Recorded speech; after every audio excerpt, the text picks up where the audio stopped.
You've heard all the horror stories about working with creative people, right? They're divas, they blow budgets, and they never hit deadlines. Classic creatives, am I right? See, I ran a video editing agency for over 5 years, and when I first started, I honestly thought the exact same thing. The team I needed, creative people, were going to be a nightmare to work with. Unpredictable, uncommitted artists who couldn't run a business. And if that sounds pretty savage, well, it's actually pretty common how many business people see creatives this way. But while you're avoiding hiring that unpredictable person, other businesses are building teams of them and crushing it with content that actually converts. So as a creative myself, I'm sitting down with Ken and Daryl, who are building Clipflow, an app for managing content teams. And we're going to try and bust the 10 biggest myths about working with creative people that's keeping your business stuck. And by the end, hopefully bust the biggest myth of all, that creative people can't be your most reliable, profitable team members.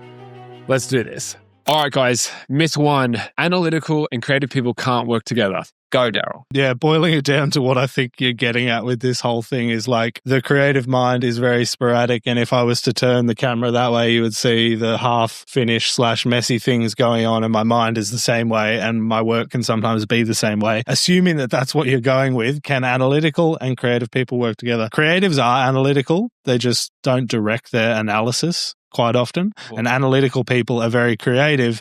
They just don't creatively guide creators to get everyone focused on the same thing. So I think you definitely can work together, but everyone has to agree on some certain ground rules. Like what is important is one of the easiest ways to get the creative mind focused on what is important. Because a lot of the times it depends. Like if you're talking about like creative, just doing stuff for the heart and not having commercial business outcomes, that can be a problem to an analytical person, because like if you're working in a business together, you have to have business outcomes behind things. And if you're doing the most artsy video on the planet and it doesn't get views or it doesn't sell product, that can be a big problem. But if you can make the creative person understand what is important about getting this video out is more than just your creative outlet, it has to also have these outcomes. I think that's where they can work together if you can agree on that stuff. Yeah. And also what I also want to throw out there is every person, every role is creative, right? 100%. I think sometimes people can lean on, it's a creative, it's just because you don't have any boundaries or foundations or systems. Yep. So you just lean on that and say like, that's how my brain works. But it's like, yeah, you just don't like to follow process. Yep. That's it. Because even in business, like CEOs are some of the most creative people because they have to be thinking on like, what is my strategies? Like, what am I going to focus on in this current environment? Given my resources, you have to be creative to think of it. But we think of creatives as, I do art. I make music, make guitar. Like, that's a different thing, right? That's just literally, I will live my life without boundaries or any sort of anything. I'm just going to choose what I want to do. And that is not the person you want to work with. Like, that's not going to be a successful person to work with. That's just, you have no structure. And tension, yes, all the time, every conversation, there is tension when you have those two things. And even if it was two creative people, I think you'd have the same tension because two creative people have different outcomes that they want to get. Yeah. It would be so much worse. Dude. Okay. Well, that's definitely leading on to myth 2, which is creative people can't work in teams. And I guess, have you seen examples of creatives thriving in teams? Past experience, Clipflow, whatever it might be. Yeah. So, I mean, the truth is, I've got a hint. Lots of big companies are full of creators. Think of gaming companies. Yep. Think of Pixar, right? Like think of every movie that's ever been made. They're all creative, like super creative, the best creative people in the world. Yep. But in the end of the day, they all are led by, it could be a director, could be the CEO of the company. And what you're trying to do is you're trying to point everyone in the same direction so we achieve our goal, right? That is key. It's like that whole structure. So is there anything you want to add to that, Daryl? No, I think vision, everyone having the same vision is fine. Everyone has to be willing to give up on components of their creativity that they think are important. That's a big one, is like if everyone can get their ego out of the equation and follow, because a lot of the time creative ideas aren't a good idea when you're looking at the whole picture. If you can help everyone see the whole picture with a creative CEO, should be able to help everyone see the same picture and why the things aren't important or are important, then everything's fine. But if you have creative people working in a team with a massive ego, you have a much bigger problem, because if someone tells them we can't do that because it doesn't fit this, they're going to say, you're wrong and I know everything. That's a big problem. That's a much bigger problem than creativity itself, I think. Yeah, Ed Catmull is the co-founder of Pixar with Steve Jobs, and says, you are not your idea. If you identify too closely with your ideas, you'll take offense when they're challenged. Yeah. And that's got less to do with being a creative or an analytical person and more to do with ego and personality, right? I feel like I'm cheating because I said We've had these chats before, but yeah, if you have guide rails, it can actually create your freedom. There's less friction between everyone's like, if we all agree, and this all comes down to the vision, if we all agree we want to head in this one way, you can kind of hone your creativity into one place. It creates focus. So the thing with creativity is you can be creative in a whole bunch of different ways. You can be like, I'm going to think of how to build this next thing, and I'm going to my garden over here and all this. You can have all these ideas going, but if you're going to just be floundering around, but if you can all have systems and processes in place, like this is how I can, I'm going to focus on this point and this is how I'm going to achieve it, it can unlock. Because it's like a system could literally be like when you write a book and you look at anyone that does anything creative, it's like I have a system. It's like sit down, I outline my dot points of what I want to cover and kind of get the rough formula. Then I'm going to write a draft. Then I'm going to get that edited down 100 times. Is that work not creative or is it iterative? Yes. Right. And then by having a system, because you can just like, I just do whatever I want. Like, yes, there are people that exist like that and can function like that, but they're usually not an exception, not the rule. Especially if you work in a team, that just can't fly. Like, I just rebuilt all this stuff. And then you're like, what's going on? Because your whole team never knows where they're going. Yeah. It's you cannot succeed in that, I believe. Yeah, so I think the key thing that we need to think about is like the labels that we create. So when we talk about a creative, and we brought this up previously, was we think about a person on the beach with a guitar, barefoot, just playing at the sunrise, right? That's all we think, right? That's what our brains go, and we've been taught that's completely wrong. Because if you actually look at high-performing people that are creatives, like you can think of like the Johnny Ives. You reckon he just has no process? Oh, bro, he's got all the process. All the process. Like think about the best artists in the world. You reckon they don't have a process? Of course they have process. They all have process. And you watch them do it. And they like the best DJs or producers, I watch them create tracks and like there's a structure here. Yeah. It's like start with a kick, start with the drums. Okay, now I'm going to add this layer. Now I'm going to do they have a process. And that process sets them free because it gives you like, okay, next. And you're slowly iterating. And you've built up that creativity, but you're unleashing it. And that's how you can actually teach it to someone else. Because then you could say, okay, well, this is how I create a track. And then, on a team, like obviously producers can do one, be solo. It's easier. Yeah. But if you're building, like even this is software, when we build software, it's like, this is how I build software. And this is what the decision I make. This is how I do it. It's a creative thing. Like we're creating. Like, what is creativity? It's creation of things. It could be anything. It could be actual things. It can be strategies. It could be ideas. Like there's so many things. And that's like what humans really are good at, right? They're thinking of new and novel things. And if you have a system in play, you're just going to outperform everyone. Yep. Right? You're going to be like... It's the only way to survive, really, at least from what I've seen, is that without a system in play, you're just not going to play. Yeah. I'll go back to the book analogy first. So when you're writing a book, you build a universe. Like this is not fiction stuff, non-fiction, whichever one the fake imaginative one is. You don't have guns in a fantasy book. These are systems and rules that you follow, and they make the creative process better. You follow the hero's journey because it makes the creative process better. And like if you're artistic and you're drawing, if someone says make a picture, but you can only make it with an HB pencil, there are some of the most amazing drawings on the planet drawn within restriction and within systems to say the Archibald Prize has to be on a canvas of a person, like these certain criteria, and all of the creativity inside of that still exists. And those are all inside systems. And you have to put those same systems in when you're building businesses and trying to be creative with business. You have the same systems. You have restrictions on resources, restrictions on team capacity, what the market's doing. All of these things still exist. And all creativity happens inside systems. And it actually gets better because of it. By taking away variables, work gets more focused and better stuff comes out. Such a banger. Constraints actually produce a better end result. And constraints require feedback when you work on a team. Do you think feedback kills creativity, boys? It depends how it's delivered. Oh, sure. Good answer. Depends how it's delivered. You can definitely quell a creative very quickly, as I've proven this week, by just not having the right answers to things.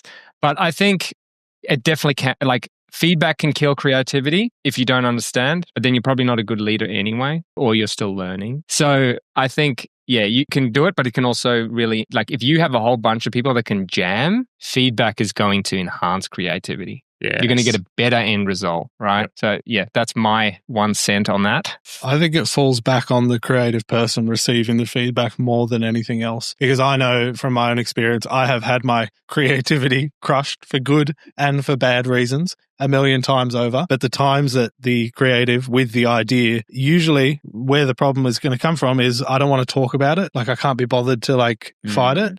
And I don't want to just bring it up. So it's avoiding a conversation, which is always a problem. And then also just when you get that stuff, how you handle it is going to make it better. If you're not getting the feedback you want, a lot of the time, the problem is you and the way you've communicated the thing. Because like I will present an idea in a very lazy way where you throw something out there and you don't say, I want to do it this way because of this. And this matches the business vision and the team vision for these reasons, blah, blah, blah. You haven't sold it. You haven't sold the idea properly. You've just gone, I think this is a good idea. We should do it. Like that's a terrible way to package something to then get annoyed at the feedback you get when it's like, no, we're not doing that because no one understands why the hell you want to do that in the first place.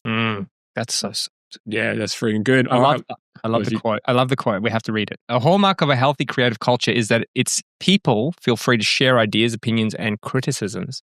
Lack of candor, which I don't really know what that means, is, if unchecked, ultimately leads to dysfunctional environments. And this is just a healthy culture in your business. You need to be able to freely share ideas, but you also need to be able to also freely give opinions. Because if everyone can just share ideas and no one can give an opinion on it, cool. And no one can criticize. And criticize is, I think, is like, you're not saying you're crap or that's crap. That's right. It's like, this is great, but this could be improved to make it greater. Yes. Or it doesn't work right now sort of thing. There's so many reasons why this is crap is the right answer. Yeah. It's not like an offense or on thing. That's the problem. Like you come to someone with an idea and then you're like, this is my baby. Yeah, it's me. Your baby gets shot in the face. You're like, that's kind of annoying. Yeah. You just have to be used to that. So I think that's great. Well, that leads to all creatives are too emotional to be managed. 100% agree. They're just way too much. You can't deal with them. Get rid of them. One day they're here, one day I'm on the beach playing their guitar. So no, it's they're way too emotional. But also, at the same time, this is just, again, what's your definition of a creative?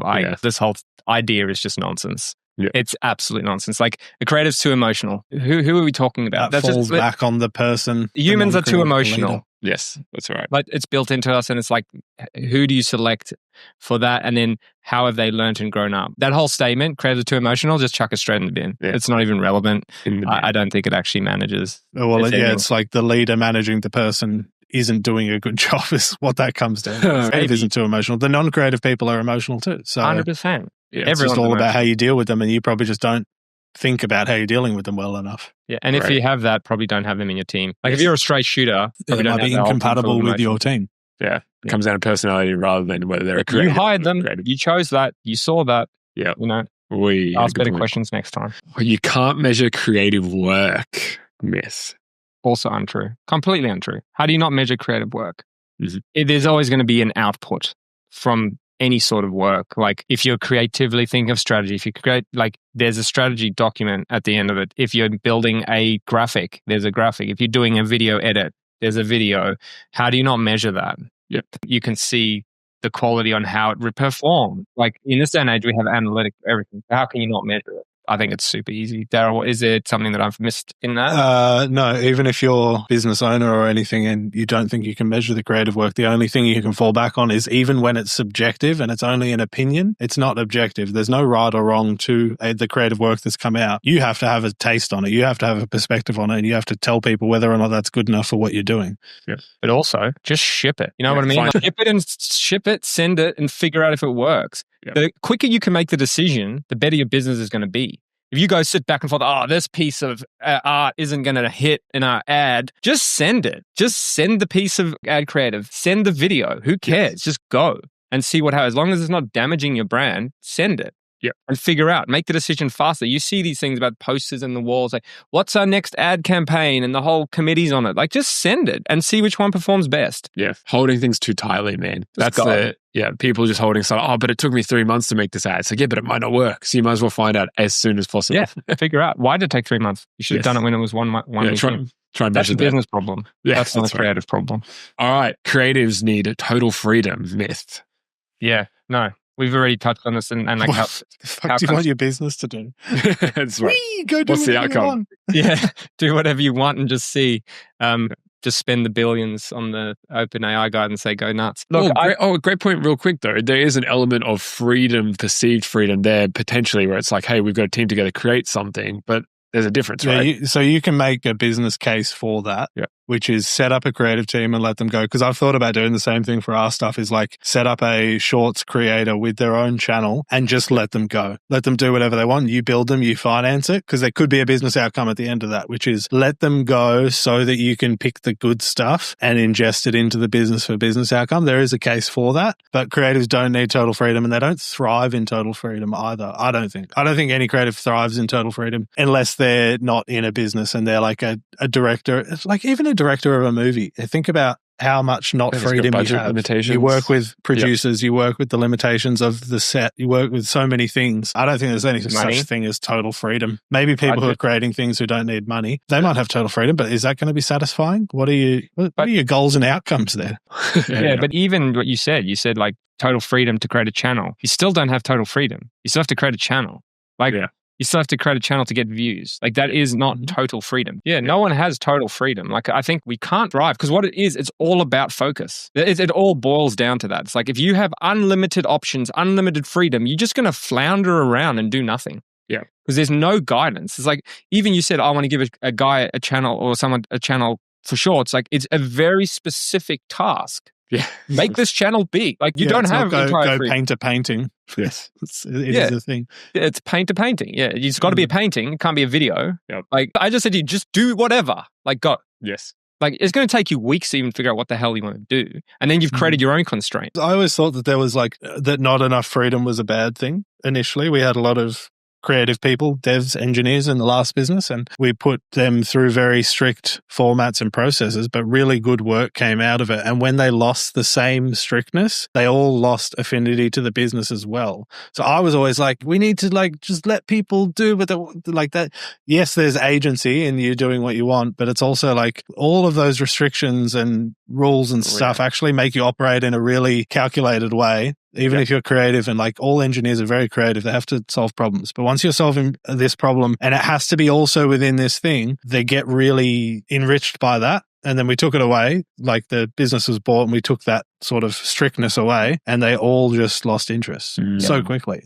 So their creativity, it might not look like creativity like art and painting. They lost it because they lost the rule set. I think a really good example of this is when you start a platform, you have unlimited options, like within software, unlimited options to choose. But you choose some options and then you develop certain things like components to build on. You're reducing your creativity like scope because you can't now just, I'm going to make a completely different button. I'm going to throw think about the mess that firstly that would just create, like having no consistency, be a disaster.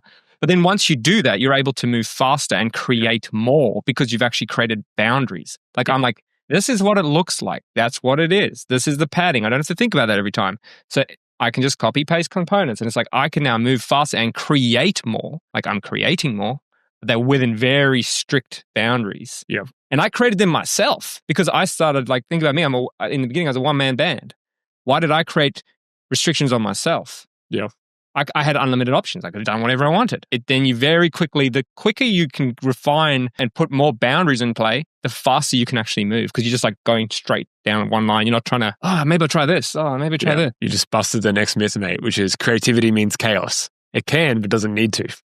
Yeah. Yeah, it's good, man. I love this kind of idea of great creative teams are often the most disciplined. And I think most people that are self-proclaimed creative people go with the flow vibe actually probably need some more discipline. So that's my hot take. Because it's not a hot take. Yeah. It's just like, that is it. That is 100% the thing. Yeah. I mean, maybe you should post it on Twitter. But like, it's true. The best creatives, if we look at like, who is your number one? Who do you put on the pedestal as the best creatives? And then just look at how they work. Yeah. You're going to see that that's how they operate. Anyone that's successful has a whole bunch of procedures in play to actually think do their less. art, do their work. Yep.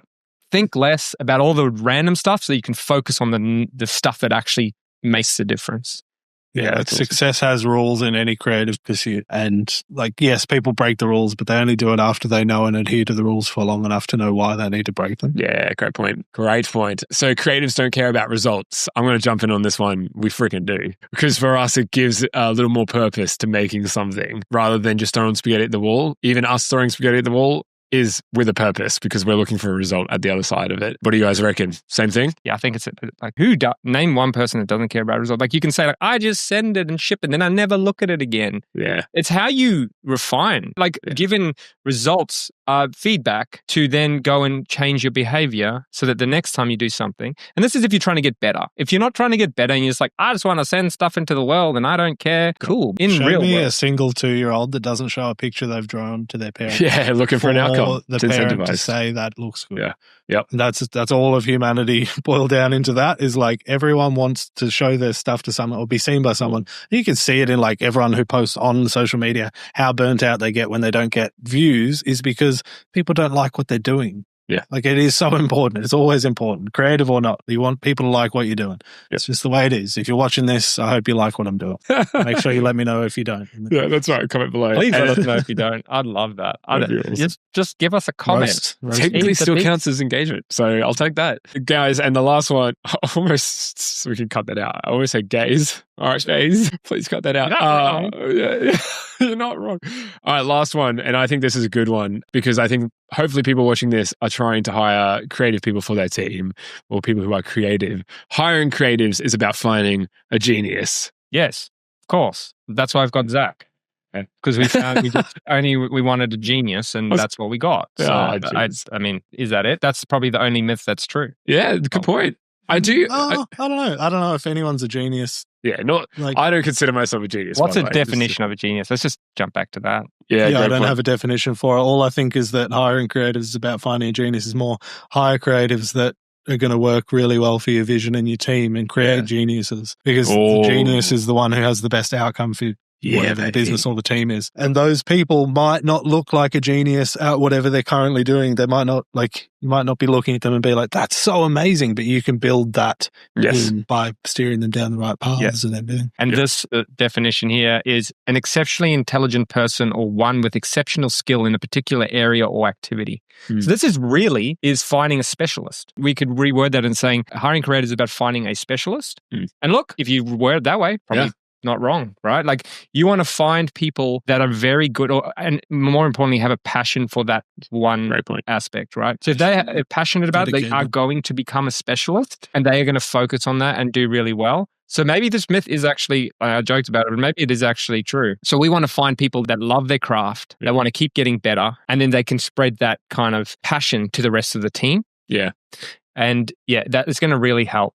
In the long 100%. Run, I think it's like having that. Yeah, I did. I have this is a great quote. One of my favorite ones from Creativity Inc., which is, if you give a good idea to a mediocre team, they'll screw it up. If you give a mediocre idea to a brilliant team, they'll either fix it or throw it away and come up with something better. I love it. I think it's so good. And we're seeing it every day already in our small team that is still pretty fresh. It's pretty fun to watch everybody kind of step up to that and be like, maybe that's not right. Let's not do it anymore. It's good. Yeah, you can build the team you want and the creative people you want. 100%. Love it.